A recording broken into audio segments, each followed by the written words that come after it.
Hello, everyone. It is May 25th, 2021. Today's afternoon devotional and Bible study. We will be reading through Jesus is Calling for today and also Ezekiel chapter 12.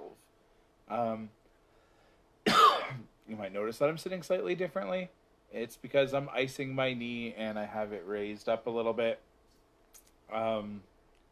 It's bad enough that I've made a doctor's appointment, so something to be praying about. There's that little bit of fear that it might be something bad, but hopefully it's not. It's just kind of puffed out and sort of a touch, and I need a crutch to walk around. But yeah, I'd appreciate prayer. Um, but before we get into Ezekiel chapter 12 today, we're going to read Jesus is Calling for today, May 25th. The world is too much with you, my child. Your mind leaps from problems to problems to problems, tangling your thoughts in anxious knots. When you think like that, you leave me out of your worldview and your mind becomes darkened. Though I yearn to help, I will not violate your freedom. I stand silently in the background of your mind, waiting for you to remember that I am with you. When you turn from your problems to my presence, your load is immediately lighter. Your circumstances may not have changed, but we carry our burdens together. Compulsion to fix everything gives way to deep, satisfying connection with me. Together, we can handle whatever this day brings. That was inspired by 3 different sections of the Bible. No idea where that accent came from, but whatever. So do not fear, for I am with you. Do not be dismayed, for I am your God. I will strengthen you and help you. I will uphold you with my righteous right hand. Isaiah 41:10. And then the Lord your God is with you. He is mighty to save. He will take great delight in you. He will quiet you with his voice. He will rejoice over you with singing. Zephaniah 3:17. And then lastly, a righteous man may have many troubles, but the Lord delivers him from them all. Psalm 34:19. And just, that idea of not just jumping problem. It's so easily become overwhelmed and overburdened when all life becomes is just a series of problems. And when you focus on God, who's greater than all your problems, and even you, it becomes a lot more easy to manage, and life becomes more than just the problem. So that was a good one. All right. So now we're going to jump into Ezekiel chapter 11. So Ezekiel's been getting visions and talking with the people of like Jerusalem and whatnot, and prophesying essentially about their doom. And there's been visions of like rulers and leaders, especially religious leaders, not following God and like following and worshiping other gods that aren't God. And that has led God to say that there is going to be a siege. There's these people that want your land, and I'm not going to stop them. They're going to come in. They're going to take you guys over. You guys are going to be scattered throughout the lands. And that's essentially what happened. And last time was a lot about specifically the leaders. And we're going to continue now. Um, and we're going to be talking about the signs of the coming exile. And there is a section here that foreshadows to Mark 8. So I'll make sure to go back and talk about that. But for now, we're going to be reading through Ezekiel chapter 12. Again, a message came to me from the Lord. Son of man, you live among the rebels who have eyes but refuse to see. They have ears but refuse to hear. For they are a rebellious people. So now, son of man, pretend you are being sent into exile. Pack the few items in exile could carry, and leave your home and go somewhere else. Do this right in front of the people so they can see you. For perhaps they will pay attention to this, even though they are such rebels. Bring your baggage outside during the day so they can watch you. Then in the evening, as they are watching, leave your house as captives do when they begin a long march to a distant land. Dig a hole through the wall while they are watching, and go out through it. As they watch, lift your pack to your shoulders, and walk away into the night. Cover your face so you cannot see the land you are leaving. For I made you a sign for the people of Israel. So I did, as I was told, in broad daylight.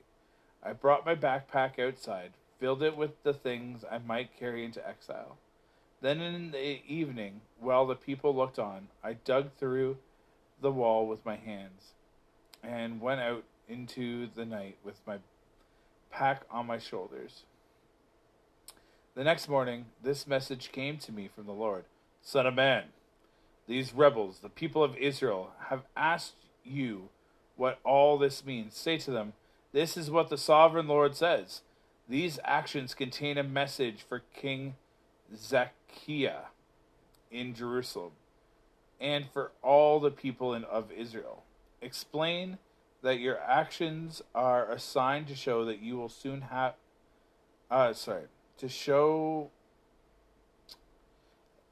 continuing from verse 11. Explain that your actions are a sign to show what will soon happen to them, for they will be driven into exile as captives. Even Zedekiah, it was King Zedekiah, I guess, will leave Jerusalem at night through the hole in the wall, taking only what he can carry with him. He will cover his face, and his eyes will not see the land he is leaving. Then I will throw my net over him and capture him in my snare. I will bring him to Babylon, to the land of the Babylonians, though he will never see it. He will die there. I will scatter his servants and warriors to the four winds and send the sword after them.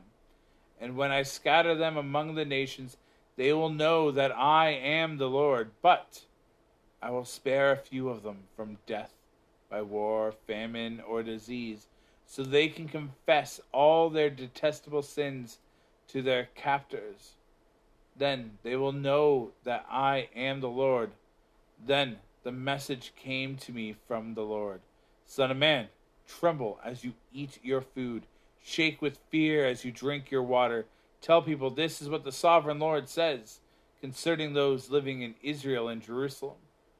They will eat their food with trembling and sip their water in despair, for the land will be stripped bare because of their violence. The cities will be destroyed and their farmland made desolate. Then you will know that I am the Lord. A new proverb for Israel. Again, a message came to me from the Lord. Son of man, you have heard that proverb they quote in Israel. Time passes and prophecies come to nothing. Tell the people, this is what the sovereign Lord says. I will put an end to this proverb, and you will soon stop quoting it. Now give me this new proverb to replace the old one. The time has come for every prophecy to be fulfilled. fulfilled.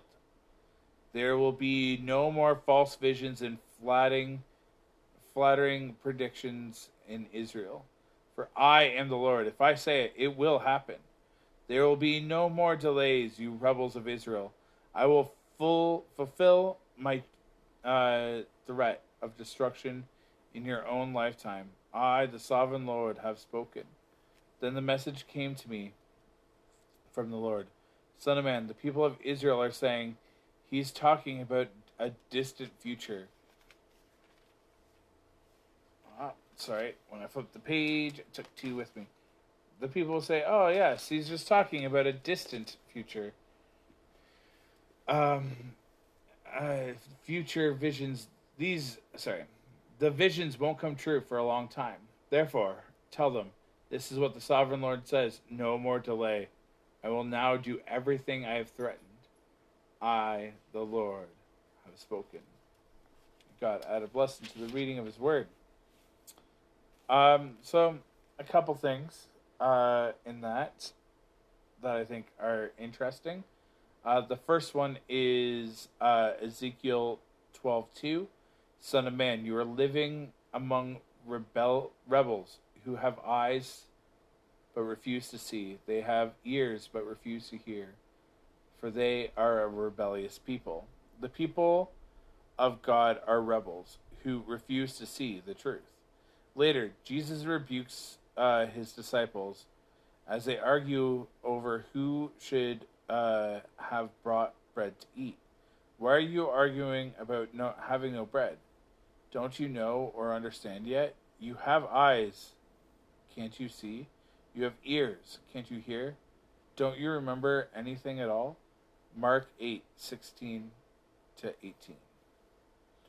So yeah, and Jesus repeats that like those who have ears to hear, let them hear, is a very common repeated thing, and that's what I thought it was going to foreshadow too.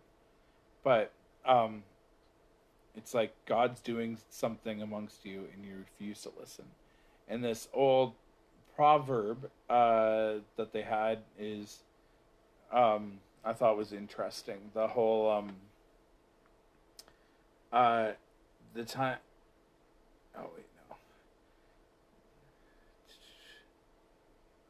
no. Time passes and prophecies come to nothing, and we see stuff like that even today, right? There's a lot. Almost every fortune teller will prophesy about something and get it wrong, and this idea of like a lot of that supernatural stuff falls to nothing. And even sometimes people representing God will say things that just seem to fall short. And there's a lot of things that happen, in our life that might get prophesied about, and we go, oh yeah, whatever, or we'll pray, and we don't expect anything back. We don't expect our prayers to be answered. And that's why one of the reasons I was talking about things is sometimes God will answer our prayers in ways that we don't expect or understand or anticipate. So there's that kind of, like, we can feel a little bit about how they felt at the time. They're like, oh yeah, here's this other prophecy, here's this other prophet coming in telling us about all this stuff, but that's going to happen later. That's for the next generation to deal with. And predictions about like climate change and all that stuff. It's like they heavy loaded a lot of the doom and gloom, so everyone's like, that's something for a couple generations from now. Like, whatever. Like, it might happen, it might not happen. Who knows? Who cares? I don't have to deal with it. We're dealing with it. So there's things like that I think we have that connection to. And God's like, all right, fine, you've been saying this, you don't believe this, like, it's going to happen. It's going to happen real soon. But even the timeline is like, it's going to happen within your lifetime. Which is a good reminder that sometimes with God, like, he'll take his time and he'll wait for the right time. And so often when we pray, we want things done so quickly. And we lose sight when we want something like Lord, let my knee be healed, and we expect it to happen like that. And when it doesn't, sometimes we can get disappointed. We can be like, oh, God doesn't care, and so on and so forth. That doesn't mean that God doesn't care. God's timings and his ways are not our ways.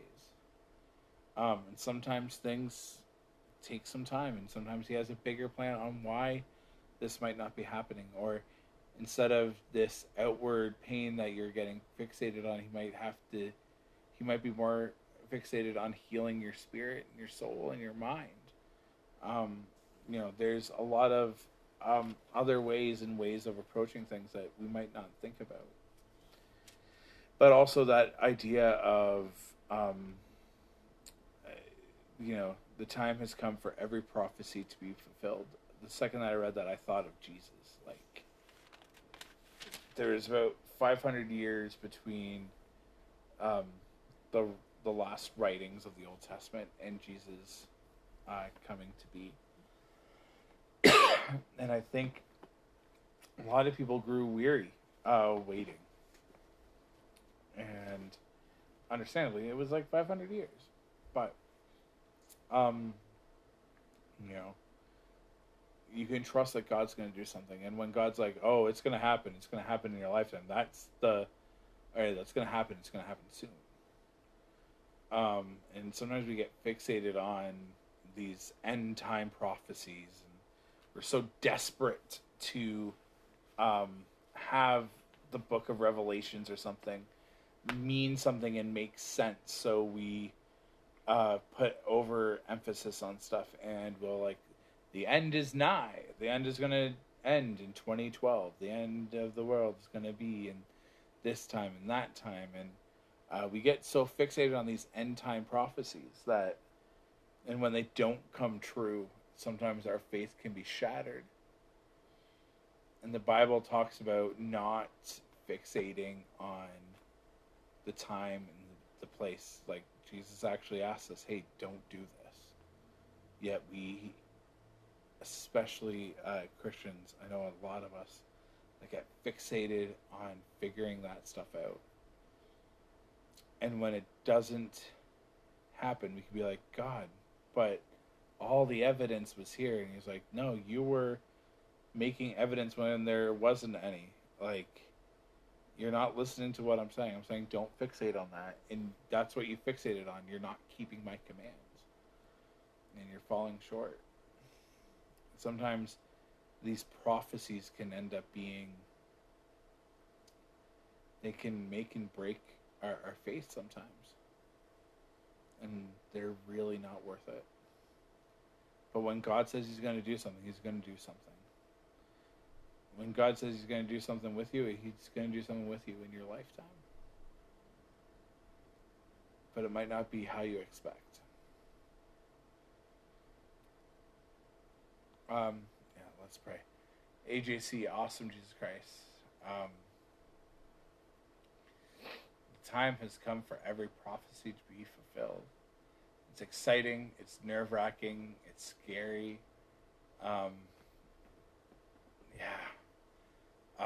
And Lord, let us not grab on to prophecies and all these things that are not from you, but help us to sift through the stuff that really is of you, even when it comes from Christian sources. Help us, Lord. And I thank you for taking credit for all the stuff that's going to happen. You gave them warning. You're like, well, maybe if you do this, then they'll hear, but you know that they won't. You know whose hearts are going to turn. You know us so intimately, Lord. You know how we're going to react. And, that seems crazy, but, you do. You will. So I thank you for loving us. Lord, give us patience to wait for you. Give us patience to see you at work, and help give us eyes to see and ears to hear. Thank you very much. All right, so that's it for today. Thank you very much for joining me. Once again, yes, please pray for my knee, my health. That would be good. And yeah, have a fantastic day. Bye.